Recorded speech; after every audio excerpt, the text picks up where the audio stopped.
Hey mom, how you doing? I am doing really well, Lindsay. How are you doing today?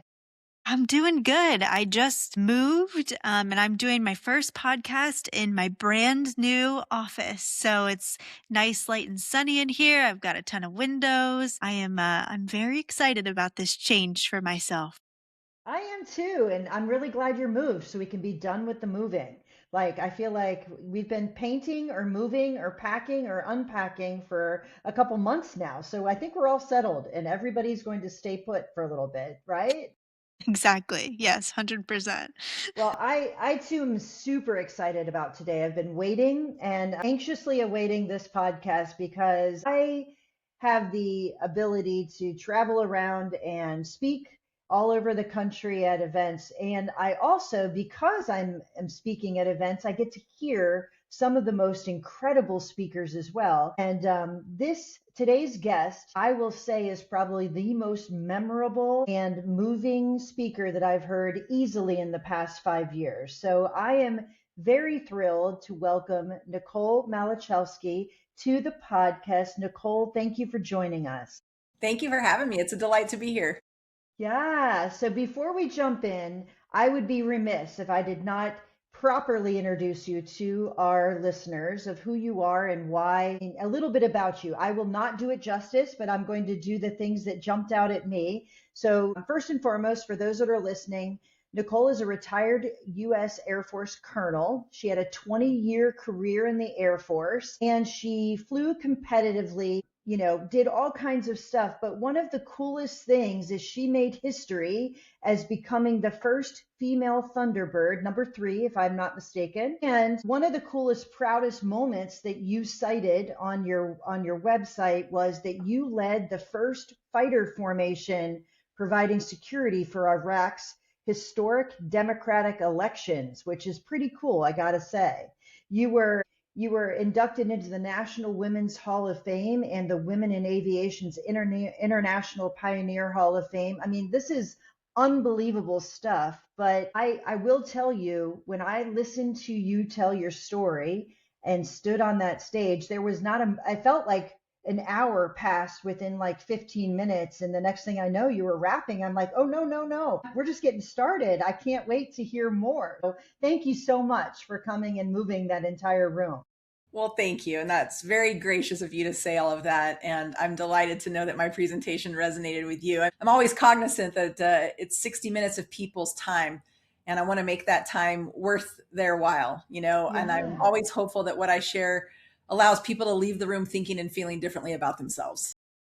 definitely. Definitely. Lindsay, I would say the same, right? Like it was fantastic in that room.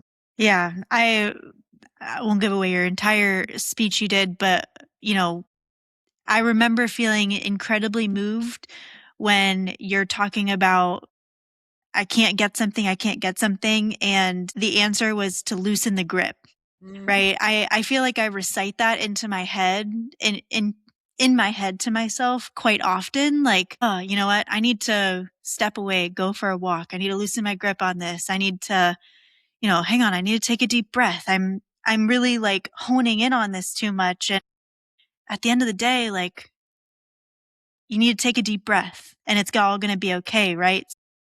It definitely stuck with me. That's 100% for sure. I'm honored. I'm honored to hear that. It makes my heart Yeah. happy to hear as a speaker for sure. We don't stand on stage just to hear ourselves talk. We stand on stage to try to make an impact, That's to right. give people takeaways that are actionable. And the fact that you remember that loosen your grip story, which for your listeners is a metaphor, it's all about learning to fly in turbulence and how to stay in formation 3 feet away as a Thunderbird pilot. But that metaphor is about us as human beings dealing with the change and turbulence in our own lives. And the takeaway that Lindsay's mentioning is all about, choosing to control the things you can control, which means proactively choosing to be efficient with all of our time, talent, and treasure. So I'm delighted Yeah. you remembered that. Yeah, I feel like you need like stickers or something that's like loosen your grip. Wait a minute, Lindsay. If you go to NicoleMalachowski.com, I do have a shop. But importantly, I'm not just selling my merch here. 100% of proceeds from my shop go towards nonprofits dealing with Lyme disease and tick-borne illness. So I'd be delighted if people went to my shop and bought some stickers. Yeah, no I doubt. love that. I love No doubt. Well, I will tell you the most memorable thing wasn't, there were plenty of things in your speech that were memorable, but what caught me when we were in that room together, someone raised their hand and they asked you a question after this unbelievable career and flying with the Thunderbirds and all of this, do you still fly? And your answer was shockingly no. And for the reason was you suffered an illness. So I'd love for you to tell that quick story because I was like, this is where the story's beginning, in my opinions. Please, for the people that weren't in the room, please bring them up to speed, and then we'd love to dig in there. Yeah, absolutely. Just for a little bit of context, I spent over 21 years as an officer and a fighter pilot in the Air Force. I flew in 3 operational F-15E squadrons. I've been in combat over 188 hours. Flew as an Air Force Thunderbird pilot in the F-16, served in the White House several times. All this to say, I was really what was considered, a high performing person, right? I mean, I was physically fit, mentally fit, spiritually fit. Things were going really great in my career. And overnight, I fell ill. And I became a little bit of a medical mystery for several years. And towards the end of that mystery, I ended up being bedridden for 9 months, unable to walk, talk, read, and write. And I did another year and a half in rehabilitation to learn to walk, talk, read, and write again. So essentially lost about 2 years of my life. And during that time, the Air Force medically retired me from the career that I loved, from the career that was still, on the upswing with positive momentum, and from the career I dreamt about since, I was a 5-year-old kid. So overnight, I went from this really high performing elite fighter pilot and officer to completely broken, to the point that I was 100% dependent on other people for all of my activities of daily living. And, just for the listeners, once I was finally diagnosed, we discovered that I had late stage tick-borne illness. So I had Lyme disease and 4 other tick-borne pathogens. I'd gone undiagnosed and misdiagnosed for a little bit too long there. And eventually those pathogens broke through the blood-brain barrier to my brainstem, which is what resulted in that 2 years of being bedridden and housebound. So I had to find a way to come back, from the deep, dark depths of that change. And it was a bit of an existential crisis at the time, for sure. Wow, that is unbelievable. Obviously that had to be a complete and total shock. What was that road like in order to get to the stage where you're now speaking? Because when you said that, you know, I wasn't able to talk, I wasn't able to walk, and I'm thinking, wait a minute, you just gave one of the most brilliant speeches I've ever heard. How can that possibly be? What did that look like? What did that journey, how did that happen? And that's always why when I give these presentations, I leave this story for the very end, because it's almost like I bury the lead, right? I get to talk about being a fighter pilot, my teamwork and trust, lessons learned about accountability and leadership.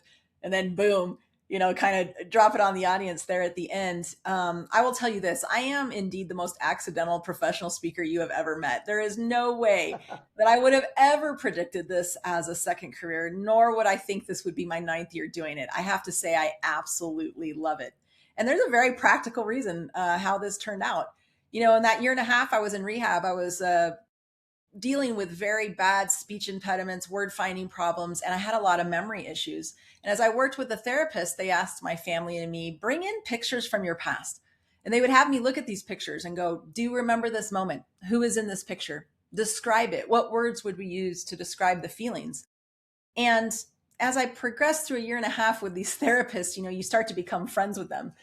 And they knew I was in a low spot. Who am I if I'm not wearing my nation's uniform?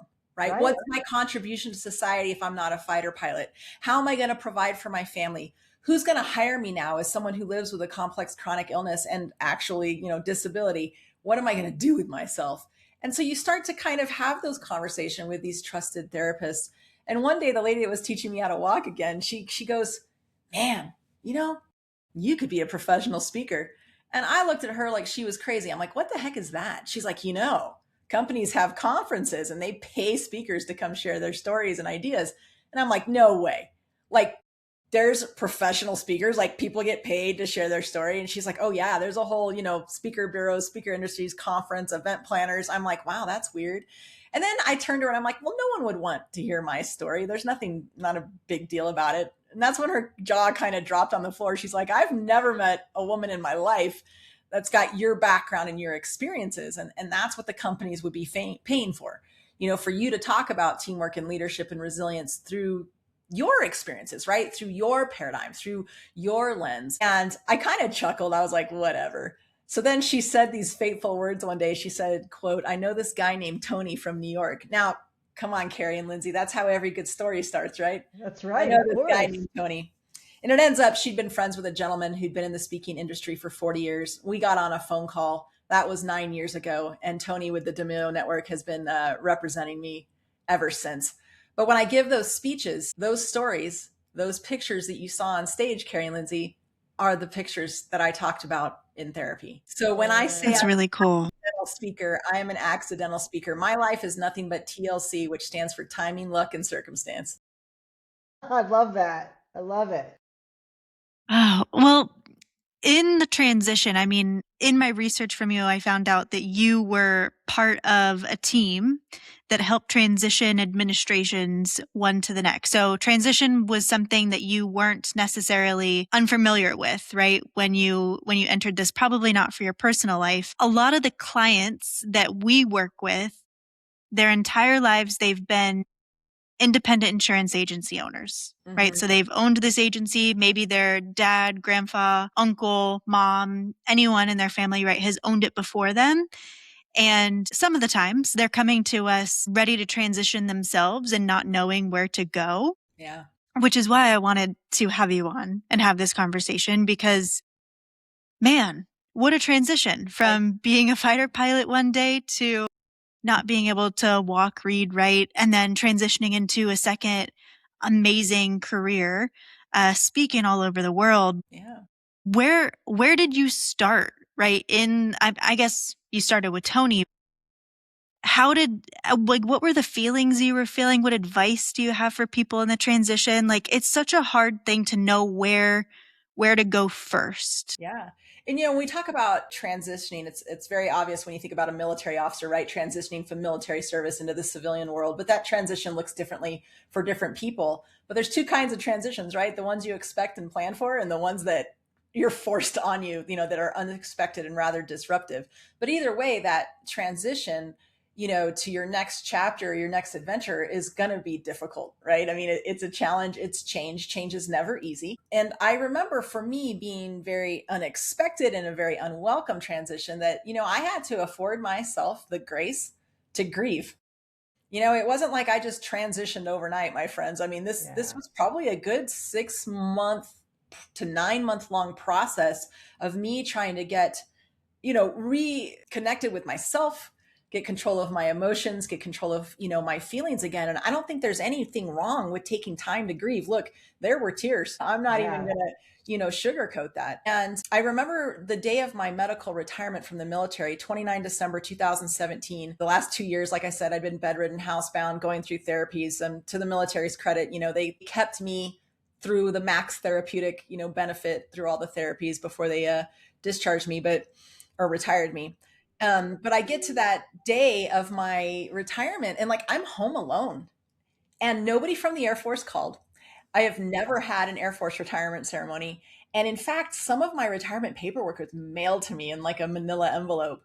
All this to say, this was a hard time. It was hard for my ego. It was hard for my identity. It was hard for my family. And I sat there rightfully feeling a little sorry for myself, crying for a few days. And then as I sat there one day, the words that came to my head clear as day, and they've become a mantra of mine ever since, and I hope the listeners take this to heart. The words that came to my head, call it the universe, call it God, call it nature, whatever works for you, were yield to overcome. And when I heard those words, yield to overcome, it wasn't about quitting, surrendering, or giving up. What it meant to me was full acceptance of the present moment. I didn't ask to get bit by a tick. I didn't ask to be undiagnosed and misdiagnosed. And I certainly didn't ask, to be medically retired from the career that I love. But here I am. So stop talking about what you can't do, Nicole, and ask yourself, what is it that I can do right now to move forward? And once that yield to overcome it switched the way I was looking at my situation, I started doing research on people who've reinvented themselves. You Hmm. know, none of us are immune from human suffering, right? And I'm not the only person this has happened to. So I started reading things, watching YouTube, this and that. And during that time, I came across a Japanese philosophy called Ikigai. It is spelled Ikigai. Now, I'm going to give a very Western, basic version of what is a very deep and beautiful Japanese tradition. And I want to make sure that I give it the due, reverence that it deserves. But very lightly, Ikigai is about finding your life's purpose. And it's a Venn diagram where you answer 4 questions, and these 4 questions, those answers overlap. It's you have to find something you love, something the world needs, something you can get paid for, and something you're good at. And as I went around answering those questions and trying to apply them to my life, the thing I kept getting stuck on was, what am I good at? Like, I'm just a fighter pilot. I fly planes. Like, who's going to hire me? What do I do? You can't be a fighter pilot in the outside world. And because of my brain injury, I can't fly for the commercial airlines. And I was really stuck on the what you are good at for weeks. It was so frustrating. And finally, one day it hit me. Ask the people who love me and know me best. So I went to those really close friends. I went to my husband, my family, and I said, what am I good at? And it was interesting because, like that therapist, you've got good stories to tell. You're actually a good storyteller. You share things in a way, that resonates and touches people. And that's where it all came together, this idea of being a speaker. And so I would suggest for those transitioning or looking for reinvention that look into that Japanese philosophy of Ikigai. I think it'll give you some good guidance. Nicole, as you're saying this, I'm thinking of some of the agency owners that they know it's time. They're not passionate about what they're doing anymore. They know that they have the next generation ready to go, but they can't let go because they don't know what's next. And I think for all of us, it's hard for us to see ourselves differently than what we are today and be able to see the possibilities rather than the limitations. So I love that advice. I had never heard of that. I've heard versions of that, and I also think we struggle with some of our own self-doubt. Like, if I only see myself this way and I can't imagine a different way, will I be impactful to the people around me? Will I still have a place? Will I still have friends? I mean, some of the people I work with, their clients have been their longest friends and they don't know what they'll do with themselves. So Right. I love, love, love the idea of kind of flipping that on your head and saying you have to be able to find those possibilities and deal with some of the self-doubt that comes through that process. Was that something for you that you had to deal with? Absolutely. I think the natural inclination when you spend an entire career, 20 years, 30 years, 40 years as a fighter pilot or an independent insurance agent, you start to pigeonhole yourself, right? Yeah. What does an old retired fighter pilot do? They go fly for the airlines. Well, I can't fly for the airlines because of my medical condition. What is an independent insurance agent who's raised up an agency for the last 40 years and is about to hand it off to their daughter? Who am I outside of this? And the way that I kind of cracked that nut is I really had to ask myself, the self-doubt comes from fear, right? A fear of failure, a fear of taking a certain level of risk in pursuit of, personal growth, fear of judgment, right? Fear of change. And I realized I had to get past that. Like, what is it you're actually going to miss, Nicole? What is it these independent insurers are really going to miss? And how can you fill that hole in a different way, that hole in your heart, And so for me, people often look at me and they go, oh my gosh, I'm so sorry you can't fly anymore. Well, guess what? It is not the flying that I miss. When I asked myself that question, what are you really going to miss? I realized I'm going to miss being a part of a team. I'm going to miss leading airmen. And very selfishly, by becoming a professional speaker and leadership consultant, I fill that hole in my heart.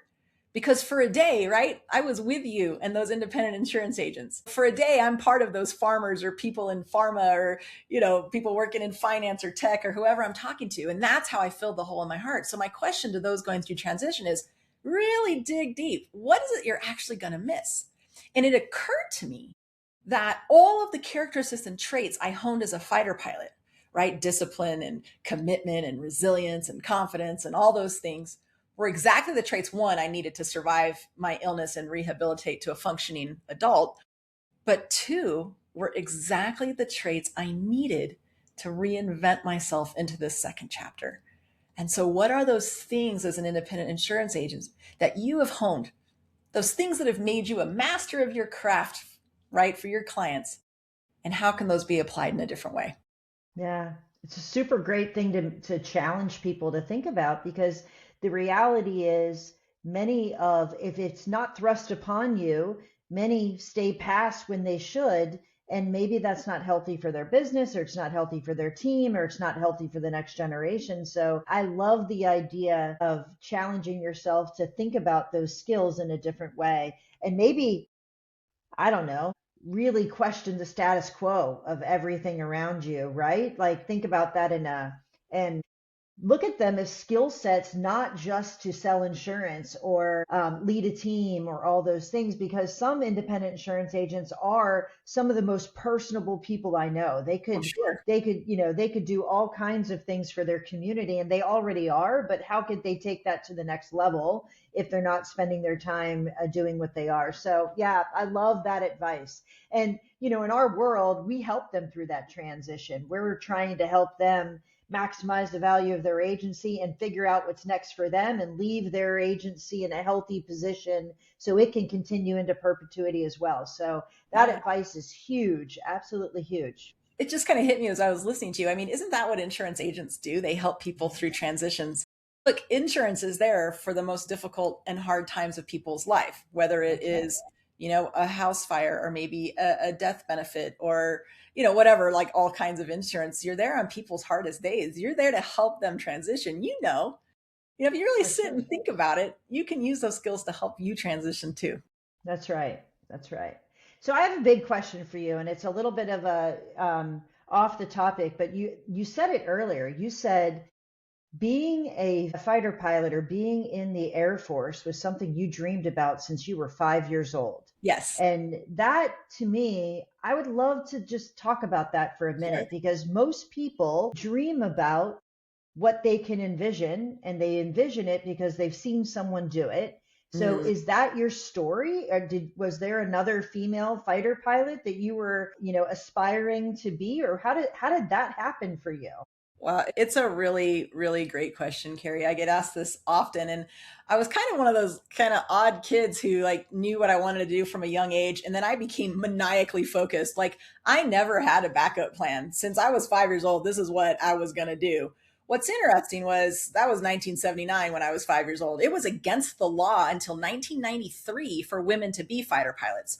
So to your question, when I decided to be a fighter pilot, there weren't women fighter pilots. They didn't exist because they were not legally allowed to do so. And so I came from, your typical middle-class American family. I mean, how lucky was I to be born a woman in the United States?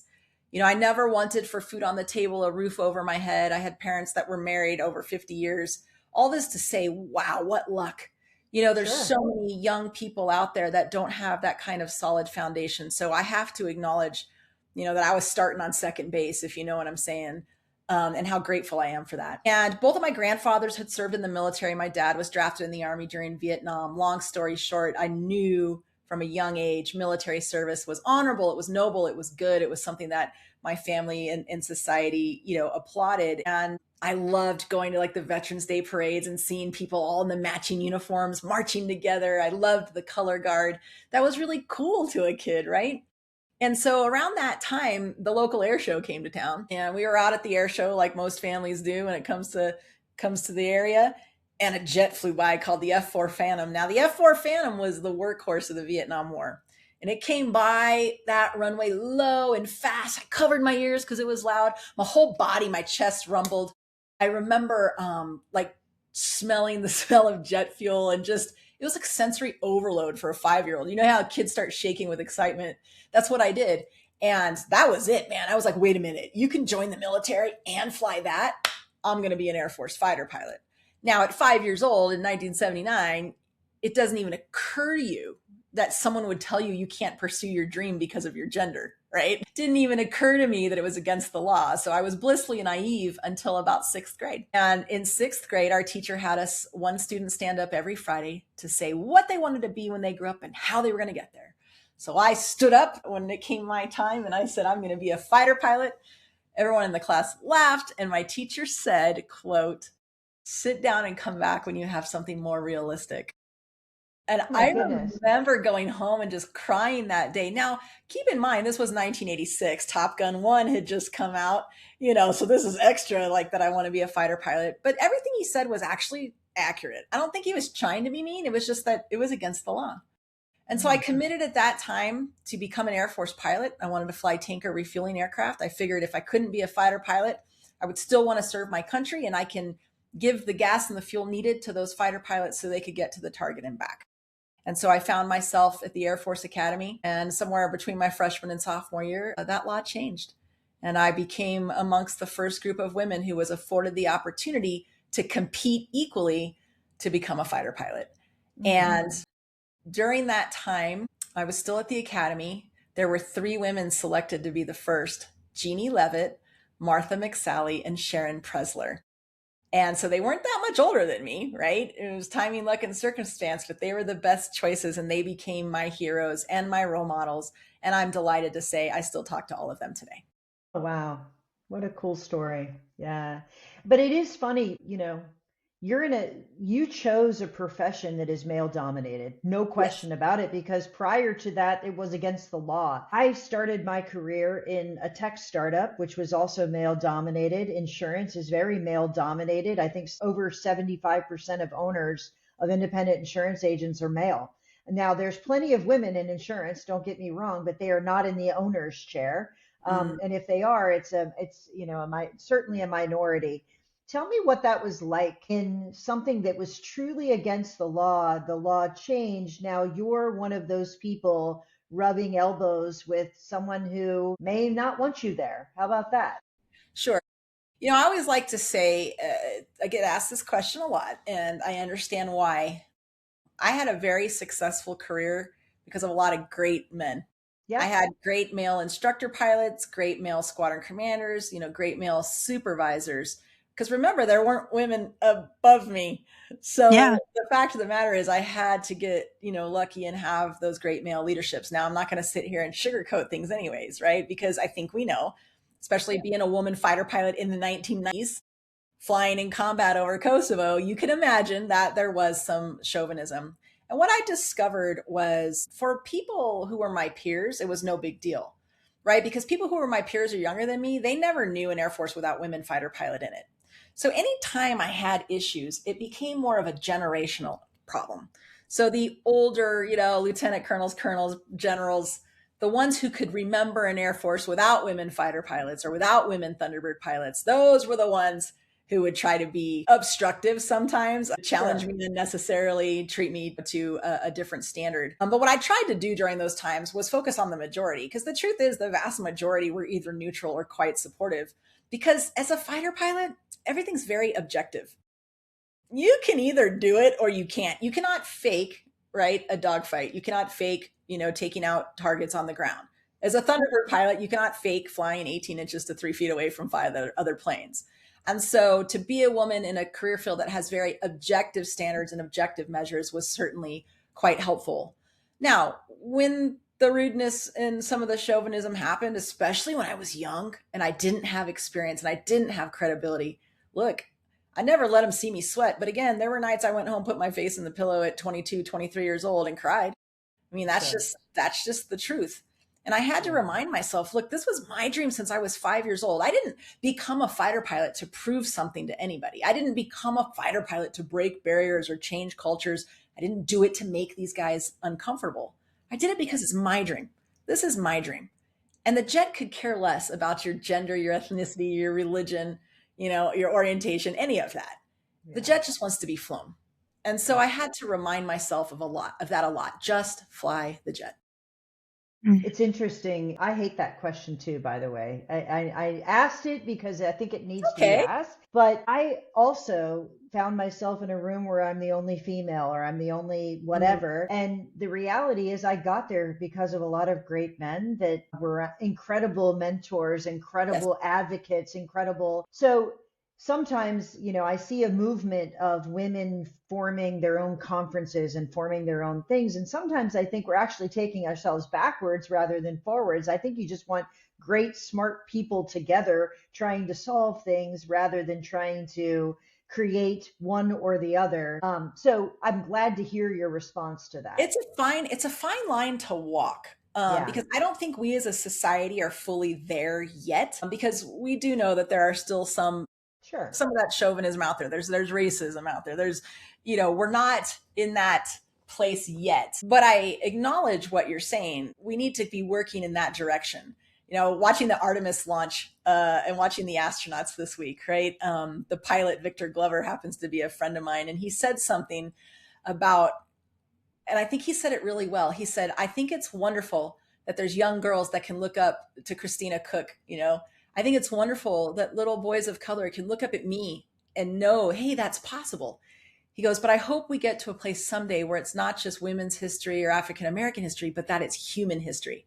Agreed. And I think he's acknowledging that there's still value sometimes maybe in that women's conference or whatever, but we have to be moving in that direction. I just went to the largest women in aviation conference actually 2 weeks ago, and thousands of people, but it's open to men. I was just tickled to see the number of men that were there. That's not exclusionary. It was inclusionary, but it did talk about some of those things that were female specific, such as children, right? How do you endure a pregnancy while flying in the cockpit? I mean, those are things that women need to talk about. So I've hit this point where I realize it does mean something to see someone who looks like you succeeding. And as much as sometimes I can bristle at being called, for example, the first female Thunderbird pilot, because I just want to be known as a good fighter pilot. I just want to be known as a great Thunderbird. At the same time, I can't deny the look on those little girls' faces in the autograph line, right? So I think there's a way to walk that line as we move towards Victor Glover's statement of human history. So, Nicole, as we wrap up today, I'd love to ask you, if you had to reinvent yourself again, hopefully by choice this time, not by a tick bite or a lightning strike or any of the other crazy, rare things that could happen, where would you start? Where would I start? That's a tough question, Lindsay, because I am just so darn happy with where I'm at. I think this next phase of life for me that I think about, or that I sometimes worry about, is kind of be that empty nester, right? I got two 15-year-old twins. They're going to be heading out the door, starting their own lives. My husband and I have been married 25 years. What does that look like? And, my husband and I have started talking about that. Like, what does it look like for the two of us to go into the older 50 and up kind of AARP card holding people? We've worked hard, in our professions, both in the military and in these second careers, to be able to travel.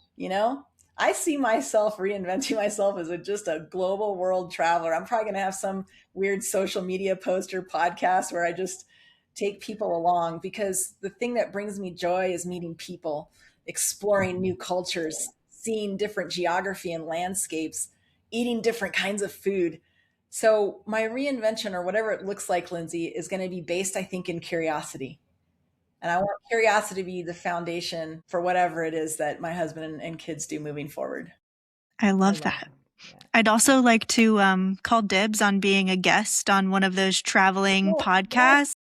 I will be there, Nicole. Just let me know when. Well, let me ask you this. Where's the most amazing place you've ever traveled that you would recommend? The most amazing place. Wow. I've been very fortunate to travel quite a bit in my life. Geez, I feel like my husband would be mad if I didn't say my honeymoon. We went to a region in the northern Italy called Cinque Terre. Yeah. And it's 5 hiking villages that are all beautiful on the water. And the reason I think it's very beautiful there and loved it so much is during the day, the cruise ships would come in and it would be absolutely flooded with people. Yeah. But we stayed there. We had like an Airbnb, and early in the morning, which we're early risers, so we would go out for walks early in the morning, and then late at night, there was no one there. And, you could chat with the locals, go into the shops. They would have much more time to tell you stories about where they lived and what they're doing and all things like that. So I guess for me, it was the people too there, but man, that was beautiful, amazing. Awesome. I'm adding that to my bucket list. Thank you. Yes, go there. And my goal while I was there was drink a glass of wine and swim at all 5 cities. So carry that on to your list. I love it. Well, Nicole, I will tell you one thing. I'm going to give you a bit of advice just because you shared the next phase that you're headed to. And I hear a lot of my friends, obviously I'm ahead of you in age a bit. My daughter is not 15. She is married and bought a house and unpacked and all that good stuff. But many people start to feel like they're running out of time with their kids as they start to, get towards, graduating, etc. And I will tell you, many of my friends have figured out a way to spend more time with their kids than they expected as they're going through college and they're I love it. making their own life and all those things. And I would say curiosity and being able to connect in different ways pays off dividends, because I felt that. I know what that feeling is you're starting to approach empty nesthood. Yeah. But I would just tell you, take a deep breath, loosen the grip. I guarantee you it gets better, my friend. It gets better. Yeah. Awesome. That's great advice. I do appreciate that. And the loosen your grip is a story I tell on stage. And I got to tell you, Carey and Lindsay, sometimes when I'm telling that story on stage, in my back of my mind, I'm thinking, Nicole, you got to take your own advice. Yeah, That's Thank you for the awesome. reminder. Yeah. Well, I it's love been a that. pleasure having you on. I truly do hope I get to hear you speak about your journey back. I'm glad that you shared it with us today, or at least a little snippet of it. And thank you again for being such a wonderful guest. Thank you, ladies, for having me. All the best.